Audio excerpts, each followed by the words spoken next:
আসসালামু আলাইকুম। সবাই কেমন আছেন? আশা করি সবাই ভালো আছেন। আলহামদুলিল্লাহ আমিও ভালো আছি। 2 দিন ধরে মুরগিগুলোকে একদম আটকে রাখা হয়।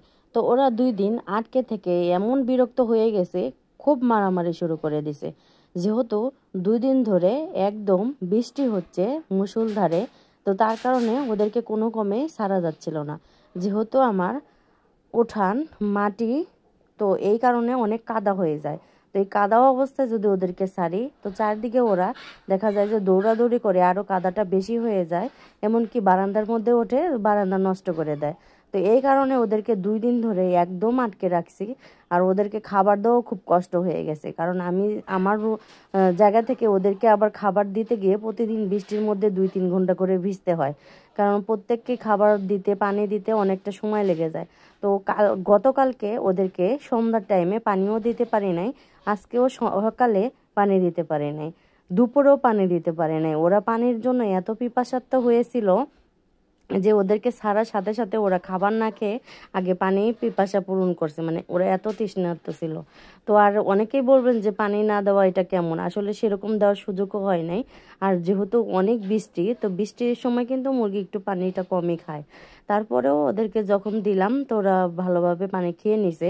আর খাবারটা যেহেতু ভিজিয়ে দেই, তো সেরকম পানির আর এত দরকার হয় না। শুকনো খাবার যেহেতু দেই না, একদম আমি খাবারটা মাখো মাখো করে দেই, যাতে ওদের পানির পিপাসাটা কম লাগে।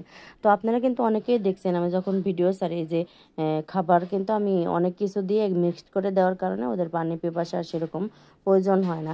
তো সব খানেই তো দেখা যাচ্ছে যে খুব মুষলধারে বৃষ্টি। বগুড়াতেও পুরো 2 দিন ধরে একাধারে বৃষ্টি হয়ে যাচ্ছে।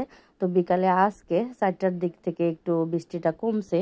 তো কমার পরে দেখা যায় যে আমার উঠানটা একটু শুকাইছে, তারপর ওদেরকে ছেড়ে দিছি। তো বৃষ্টির মধ্যে কিন্তু এই মুরগি পালন করা খুব কঠিন হয়ে যায়, বিশেষ করে যখন অল্প জায়গা থাকে। অল্প জায়গার মধ্যে ছাগল মুরগি নিয়ে আমার অনেকটা অসুবিধা হয়ে গেছে, কারণ যখন আমি ছাগলগুলো ঘরের মধ্যে উঠায় রাখি, তখন দেখা যাচ্ছে তারা বেশি পেশাব পায়খানা করে। আর বৃষ্টির সময় কিন্তু ওদের মনে হয় যে আরও মানে পেশাব পায়খানার ইয়েটা বেশি হয়। তো যারা মুরগি পালন করে তারা ঠিকই জানেন। তো দেখেন আমার উঠানের অবস্থা কি হয়ে আছে। তো ইনশাল্লাহ চেষ্টা করব ঈদের পরে আমি উঠান পাকা করে নেওয়ার জন্য।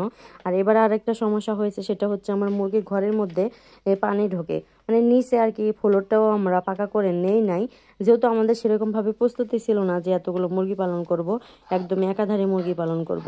তো এখন দেখা যাচ্ছে যে আমার অনেক অসুবিধা হয়ে গেছে, কারণ এই বর্ষা মৌসুমে সবচেয়ে বেশি সমস্যা হয়। আর যেহেতু একদম কাদা কাদা হয়ে যায় ঘরের মধ্যে ঢোকা, ওরা যেহেতু আবার আর আটকে যখন রাখে তখন পায়খানা করে, তখন ওইগুলো পরিষ্কার করা খুব কষ্ট হয়ে যায়। তার জন্য ইনশাল্লাহ চেষ্টা করব পাকা করার জন্য।